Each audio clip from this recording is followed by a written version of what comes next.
Emily Russell says she's thankful to be alive after floodwaters left her stranded in her childhood home for hours with no way of knowing if help was on the way.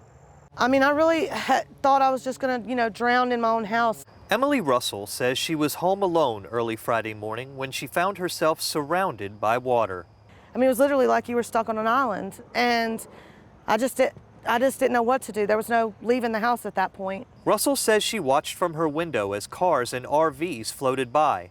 Then she heard part of the house collapse. When you start hearing that, it's almost like a movie. And then the front door, the water pushed it in, and it pushed in the back door, and within 30 seconds, it went from the ground to neck level. Russell says she and her dog floated on a mattress in her home for nearly 8 hours, hoping to be rescued.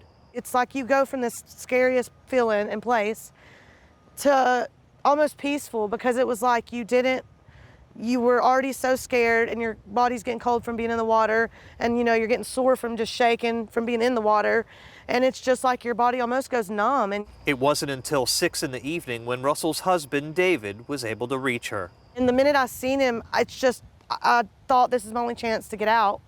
And so me and the dog took off down the front yard, but the currents were so strong that I only made it maybe 10 feet. And I had to yell to them like, I can't walk anymore, or it's gonna take me. Russell considers herself lucky. She made it out. She knows others weren't so fortunate. Russell says she doesn't know whether she or her husband have jobs to go to, and with a baby just weeks away, she doesn't know what they're going to do. In Swannanoa, I'm Chris Peterson. This is Beacon Village, a neighborhood in the town of Swannanoa just outside of Black Mountain. There's mud and debris everywhere you look, and you can see where the water level rose to the roofs on these houses.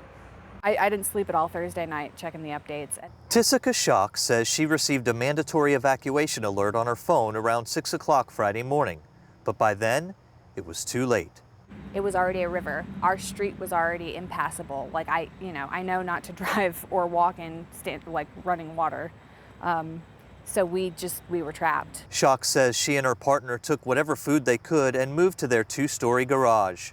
We had to take turns looking out the window because it was just making us sick to our stomach watching the water rise and not having anywhere else to go. That's when she noticed her neighbors, a family of 4, swimming down the street. They grabbed hold of the fence in Shock's front yard and made their way to the garage.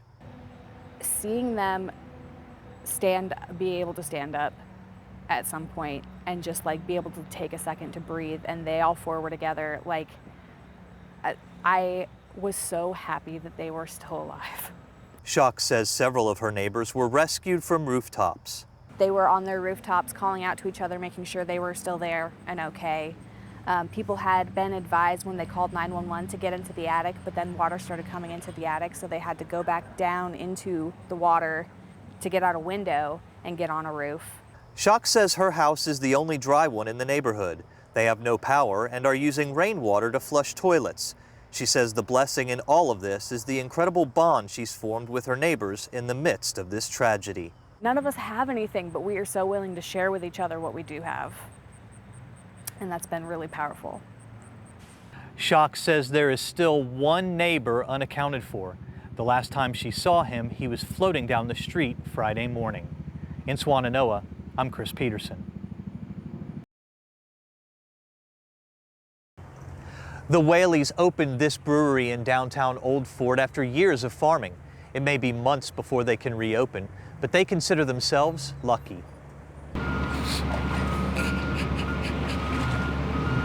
Chris Whaley broke down as he talked about the destruction in Old Fort and the needs of this community.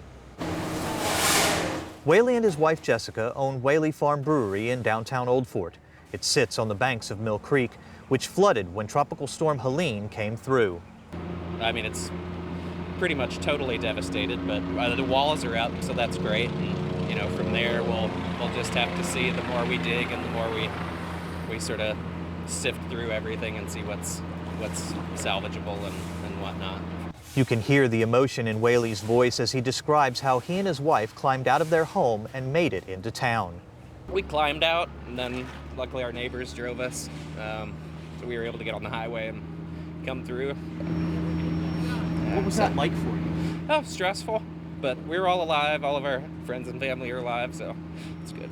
Whaley says he was shocked as they drove through Old Fort and saw the destruction.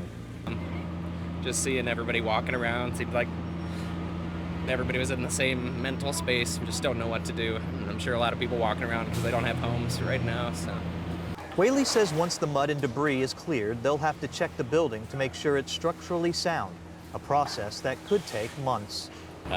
Yeah, it'll be major issues getting in to see if it's going to be structurally salvageable in most parts. But Jessica Whaley says despite the mess, she feels lucky.